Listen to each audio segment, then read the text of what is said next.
good afternoon. Meet my 3 babies. Ayan. Ang lulaki na agad nila, oh, di ba? Alagang-alaga yan ng mami. Oh, ang lalaki na. Yung isa lang talaga, maliit. Pero yan ay magkakapatid. At may lumalabas ng kulay green na, ayan, itong isa, oh, ang dami ng lumalabas sa pakpak niya. Oh, yan, saka buntot. Ayan, 3. Mga tahimik na sila kasi, napakain ko na. Hindi ako makapag-video at tinamad akong bumaba para kunin yung, lagayan ng cellphone. Ayan, napakain ko na sila kaya tahimik na. At ayan, oh, ang lalaki na ng kanilang mga butchi.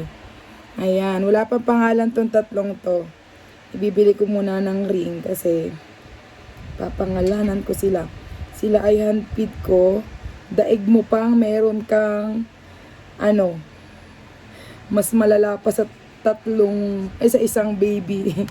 Ayan, kasi sila ay talaga namang mayat mayay pakain. Ayan, kaya ililipat ko na si daddy ay naiingaya. Nilagay ko kasi sa kwarto. At ayan, ang lalaki na nila, di ba?